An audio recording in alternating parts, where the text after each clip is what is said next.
আজকের এই বিতর্কের মঞ্চে আমরা বক্তব্য প্রদান শুরু করে দেওয়ার জন্য মাননীয় সভাপতি আমি পক্ষ দলের হিসেবে আজকে এই প্রমাণ করে যাব যে নারীর অধিকারের প্রতি অজ্ঞতায় মূলত নারীর উন্নয়নের প্রধান অন্তরায়। মাননীয় সভাপতি বাল্যবিবাহ একটি মাত্র কারণ যে নারীর অধিকারের প্রতি অজ্ঞতা থেকে সৃষ্ট।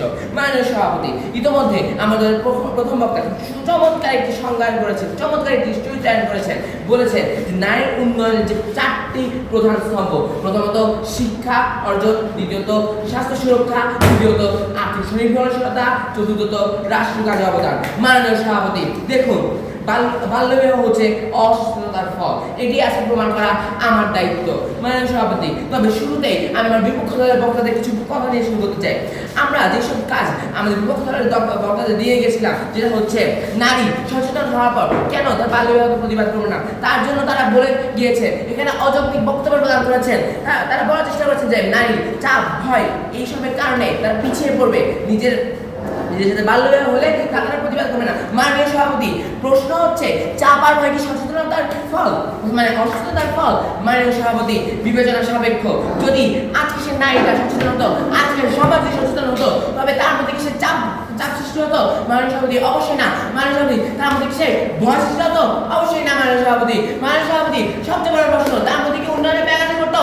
না। মাননীয় সভাপতি, মাননীয় সভাপতি, এর মাধ্যমে প্রকাশ করতে পেরেছি যে অসচেতনতা হলো নারী উন্নয়নের ব্যাঘাত ঘটার প্রধান অন্তরায়। মাননীয় সভাপতি, আমি একটি উদাহরণ আপনাদের বলতে চাই যে বাল্যবিবাহ হচ্ছে অসচেতনতার ফল।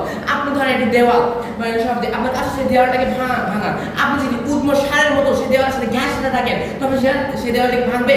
অবশ্যই না। মাননীয় সভাপতি, আপনাকে সেই দেওয়ালের মূল ভিত্তিতে আক্রমণ করতে হবে, তবে সেই দেওয়ালটি ভাঙবে।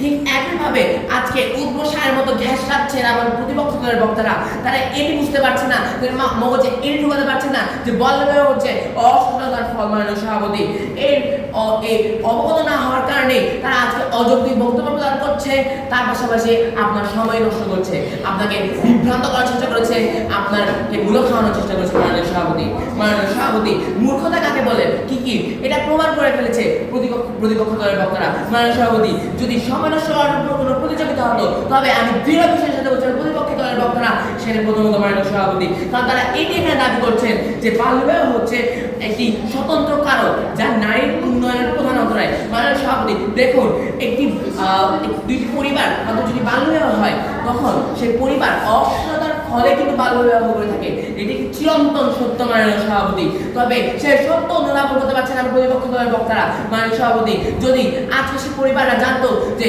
সে মেয়ের বিয়ের পর মানসিক নিপীড়ন, শারীরিক নিপীড়ন, তার চোখের অশ্রু, তাই সে প্রমাণ দিবে যে তার শিক্ষা লাভ করার ইচ্ছা, তার সুস্বাস্থ্য হওয়ার ইচ্ছা, তাকে আর্থিকভাবে স্বনির্ভরশীল হওয়ার ইচ্ছা।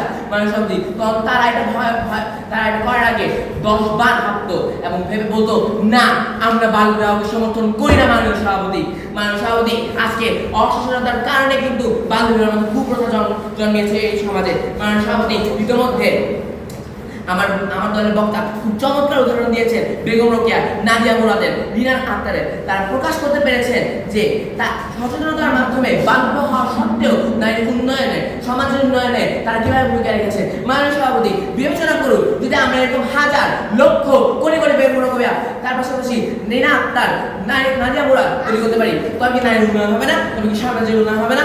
অবশ্যই হবে। মাননীয় সভাপতি, কিন্তু খুব দুঃখের কথা বলছে মাননীয় সভাপতি, প্রতিপক্ষ দলের বক্তারা এটি অসম্মত প্রকাশ করবে। মাননীয় সভাপতি, দ্বিতীয় স্বাস্থ্য সুরক্ষা। মাননীয় সভাপতি, আমি আগে আপনাকে প্রকাশ করতে পেরেছি যে বাল্যবিবাহ হলো অসচেতনতার ফল। মাননীয় সভাপতি, যদি আজকে সে বাল্যবিবাহের মতো পরিবাররা জানতো যে মেয়েটির কত কষ্ট হবে, সে গর্ভধারণ করবে, তবে তারা কিন্তু এইসব করার আগে 10 বার বিবেচনা করতো। আমি তাকে বলে গিয়েছি মাননীয় সভাপতি, এর মাধ্যমে প্রকাশিত হয়ে গেল নারী উন্নয়নের যে দ্বিতীয় স্তম্ভ, সেটা নষ্ট হয় সেই বাল্যবিবাহ অসচেতনতার কারণে। মাননীয় সভাপতি, তৃতীয় হচ্ছে আর্থিক স্বনির্ভরশীলতা এবং রাষ্ট্রের কাজে অবদান। মাননীয় সভাপতি, অসচেতনতার ফলে নারী শিক্ষা লাভ করতে পারে না।